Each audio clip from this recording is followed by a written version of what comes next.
Estamos de volta com o Saber Direito Debate. Hoje estou aqui conversando com o professor Wander Ferreira, ele que ao longo desta semana ministrou o curso na TV Justiça sobre o Código de Trânsito. Professor Wander, sou de São Paulo. São Paulo, capital. Mora também lá. Nascido e atualmente residente em São Paulo.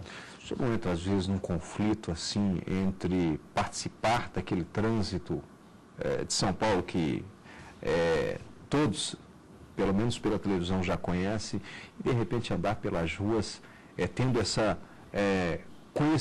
vasto conhecimento do que é o Código de Trânsito, às vezes não fica em choque, não?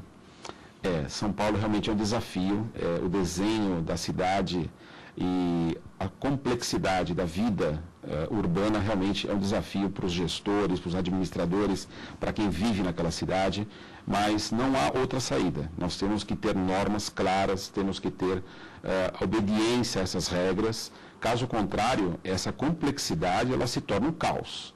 Então, o que nós temos observado é realmente uma preocupação nesse sentido. Você vê que São Paulo hoje tem uma companhia de engenharia de tráfego, ela tem estudos realizados para aperfeiçoamento do trânsito, e eu sempre acredito que, por pior que hoje ele ainda se encontre, ele poderia estar numa situação ainda mais crítica. Não houvesse essas intervenções do poder público de caráter pontual. Por outro lado, nós temos um grande defeito que decorre da cultura do brasileiro, que é essa questão do uso do carro, né? Você percebe que, lamentavelmente, não há um prestígio, um incentivo para que se use o transporte coletivo. E quando há o transporte coletivo ainda é muito precário. Nós estamos muito atrasados se comparados com outros países. Você percebe que todas as grandes capitais do mundo, os grandes centros urbanos, eles já têm um metrô recortando todas as cidades. Hoje, em São Paulo, se coloca um plano de fazer com que, pela primeira vez, o metrô saia do campo específico da capital e comece a atingir cidades muito importantes que se encontram vinculadas, como é o caso de Guarulhos, como é o caso da região do ABC. Então, a gente percebe que há um atraso muito significativo e não há dúvida que as pessoas sofrem com isso.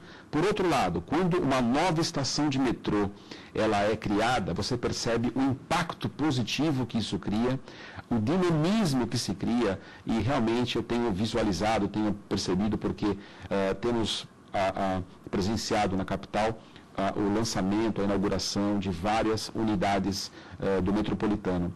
E isso realmente repercute muito positivamente, e é preciso esse investimento realmente no transporte coletivo, em detrimento desse prestígio cultural que me parece equivocado no veículo individualizado, no transporte único. É mais um exemplo, talvez pessoal, mas que isso acredito que faz parte da vida talvez da maioria a quem nós estamos agora nos dirigindo, mas quando eu, por exemplo, venho, né, no caso, para o trabalho, quando eu olho, e eu já fiz isso várias vezes e observo, há uma pessoa para cada carro. Nós estamos falando aqui no caso de Brasília, que ainda tem avenidas largas, foram projetadas, mas que já sofre o problema do trânsito, claro, nem de longe parecido com o de São Paulo, mas a bem verdade é o outro ponto, justamente. Volta e meia, eu, por exemplo, venho do transporte coletivo, ou o próprio metrô de Brasília.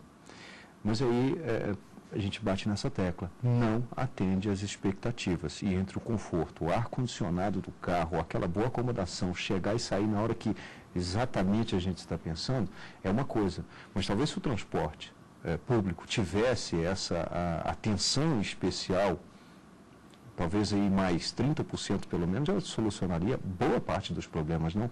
Eu acredito que o transporte urbano também de São Paulo deve ser caótico. É caótico, embora a gente comece a perceber pequenas medidas, ainda tímidas, mas a direção de um aumento de conforto do cidadão. Por exemplo, as novas composições do metrô começam já a surgir com ar-condicionado.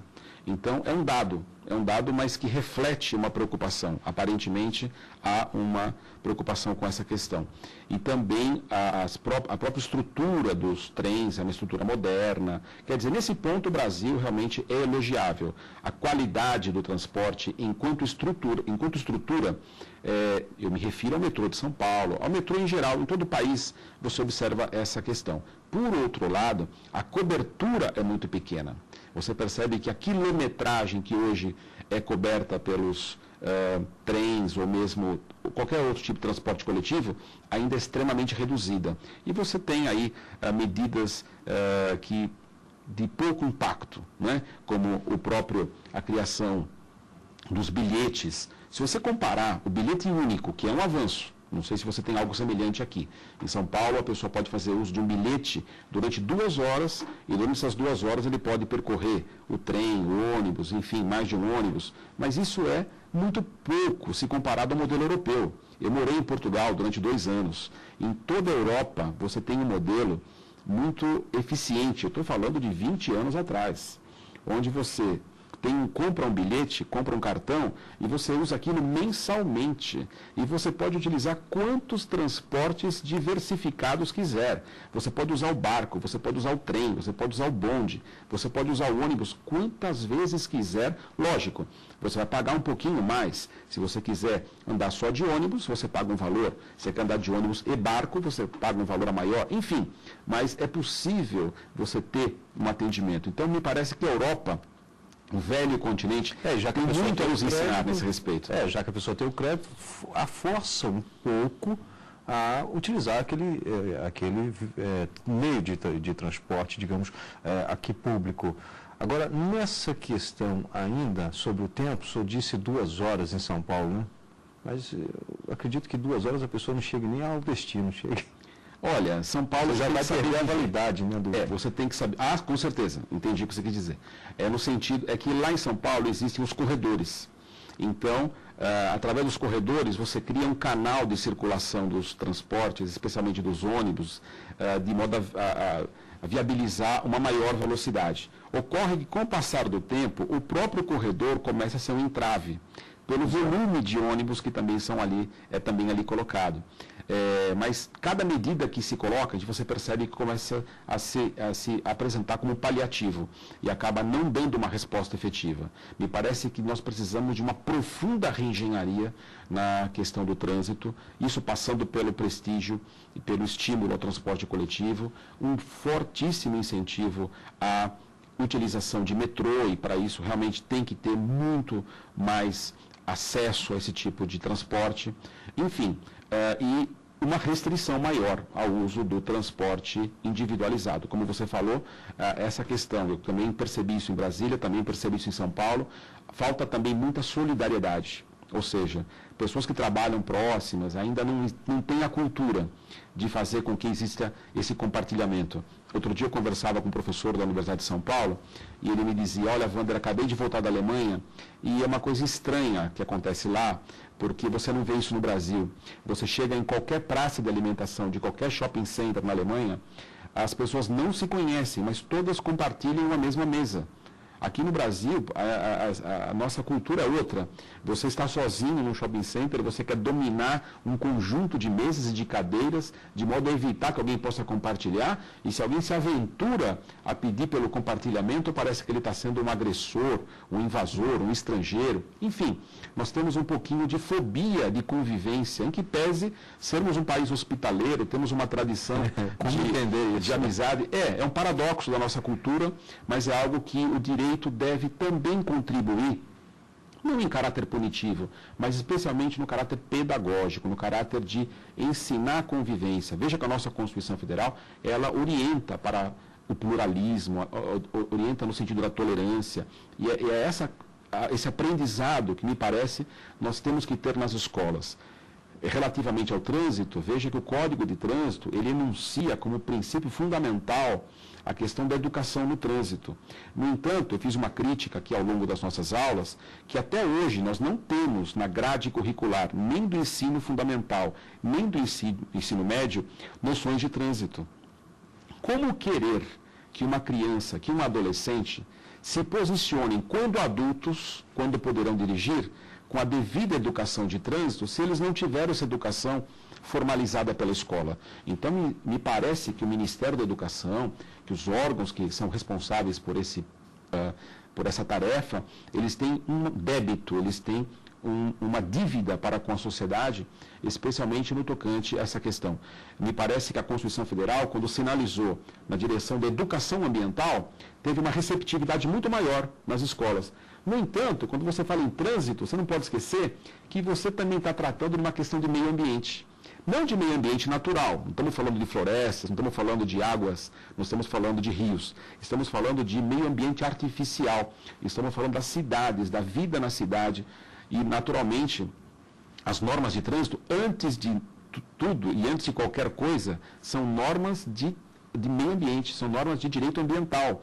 É essa perspectiva que nós temos que ter, essa educação voltada para o trânsito, para a cidadania relativamente ao trânsito seguro, é que nós precisamos desenvolver e desde pequenos nas escolas. Uhum. Eu tenho aqui um ponto, o senhor citou aí a questão do corredor, eu vou até falar sobre isso voltado agora para as motos, mas antes, até para pegar carona nesse aspecto do Código de Trânsito, é verdade que o nosso código ele tem mais uma base no Código de Trânsito norte-americano, no Código dos Estados Unidos, ou não? Isso é um mito? Não, não é verdade. O que ocorre é o seguinte, o nosso Código de Trânsito ele foi fruto de uma pesquisa intensa e ele já vinha sendo trabalhado ao longo de uns 10 anos aproximadamente, até que ele se tornasse um projeto de lei efetivo, fosse aprovado e entrasse em vigor em janeiro de 1998. Ele foi, de fato, eu diria a você que ele é uma mescla, ele é um amontoado de diversas culturas, de diversas experiências de países avançados. E também não desprezando a nossa própria experiência, porque o Brasil, paradoxalmente, tem um aprofundamento de conhecimento técnico nessa área extraordinário.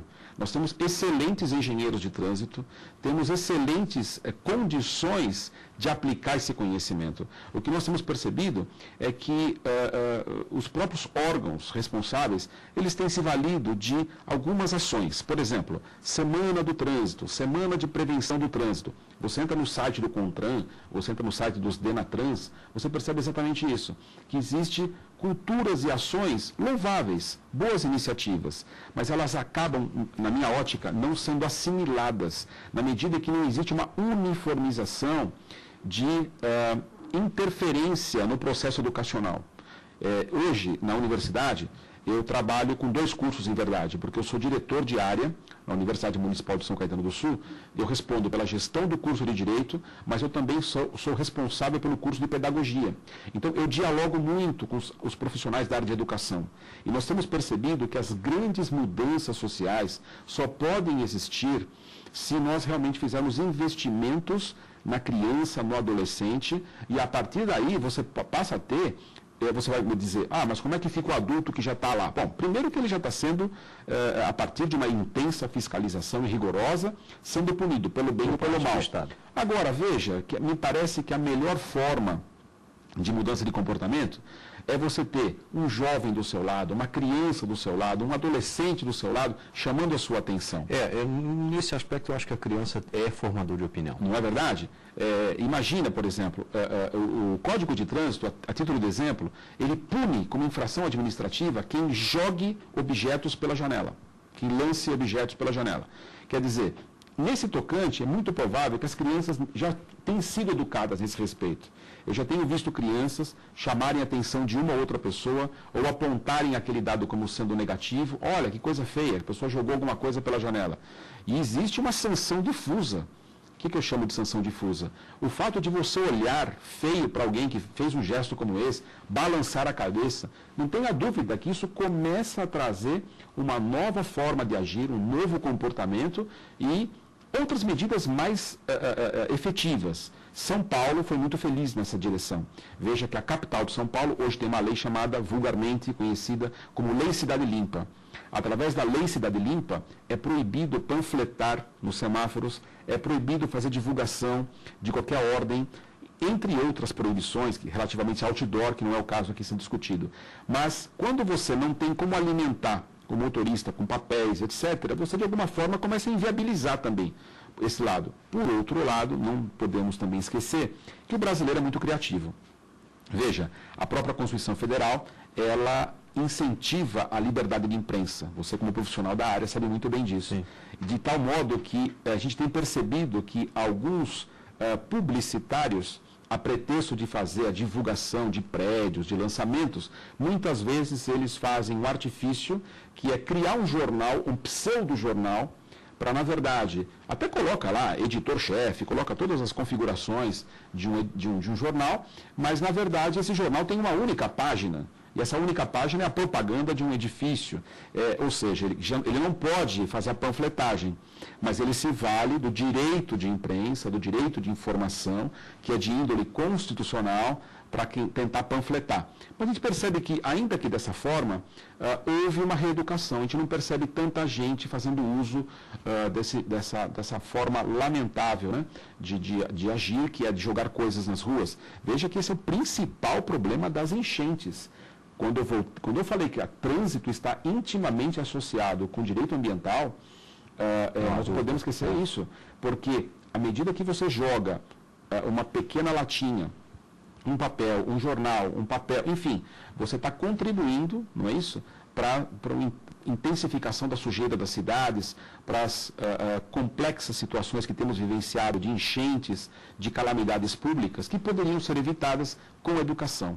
Repara que nós sempre voltamos à educação. A educação é sempre o ponto de partida. A latinha especial tem um argumento fantástico, que é, olha, se eu estou jogando aqui, não vai ficar sujo, porque já vai passar alguém para poder reciclar e vai até ganhar dinheiro com isso. Ainda bem que nós temos essas pessoas que fazem realmente uma contribuição social muito importante. Mas assim, né? Mas não é esse o caminho, com toda certeza. Não é imaginando que porque alguém virá tirar, até porque esse alguém poderá não vir, uma chuva poderá se antecipar a chegada desse importante cidadão, e essa lata vai acabar parando no leito do rio, vai acabar parando realmente na minha casa, porque aquela água vai chegar nas cidades, vai inundar e vai causar essas calamidades que nós temos assistido com frequência. Eu falei da latinha, eu acredito que é inevitável sempre falar na lei seca, mas antes eu gostaria de tocar nesse assunto do corredor, e aí o corredor das motos.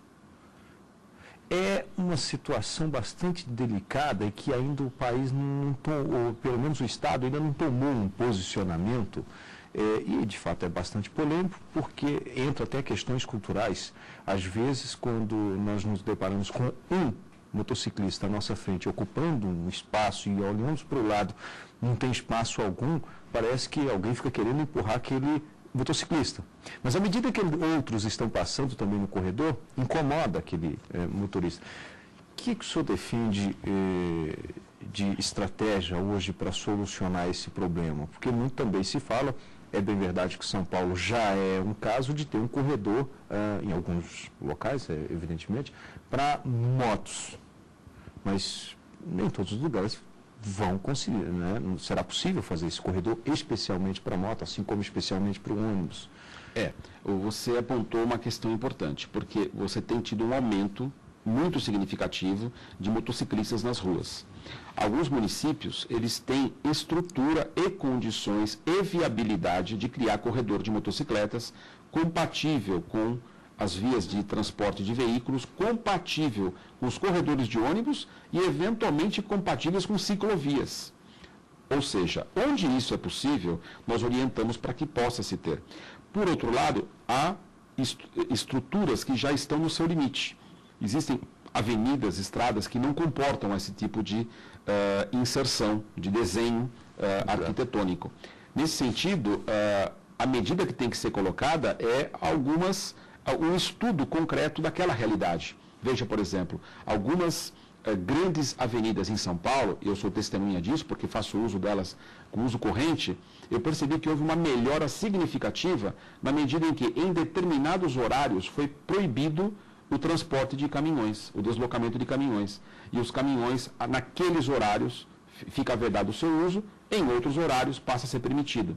Então, na medida em que você faz uma análise, um estudo, você se debruça sobre cada realidade, porque nós não podemos imaginar um plano e um projeto único, uniforme para todo o país, nem para todas as cidades.